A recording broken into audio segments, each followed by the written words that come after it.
Hello বন্ধুরা, আজকে সালোয়ারের মোহরি সেলাই করার আরও একটি সহজ নিয়ম শেয়ার করব। আর এখানে আমি 1.5 ইঞ্চি পরিমাণের একটি বক্রম সেলাই কেটে নিয়েছি। আর সেই বক্রমটাকে সেলাই করার জন্য একটি কাপড়ের পট্টি নিয়ে নিয়েছি, যেটা প্রায় 1.5 ইঞ্চি পরিমাণ। এবার এই বক্রমটার উপরে এটাকে 1/2 ইঞ্চি মার্জিন কাপড় রেখে আমি এটাকে সেট করে নিব।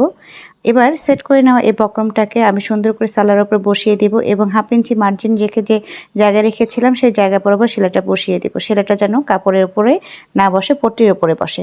এবার এই পট্টিটাকে সুন্দর করে সোজা পাশে করে নিয়ে আমি আঙ্গুল দিয়ে সুন্দর করে প্রেস করে দিচ্ছি।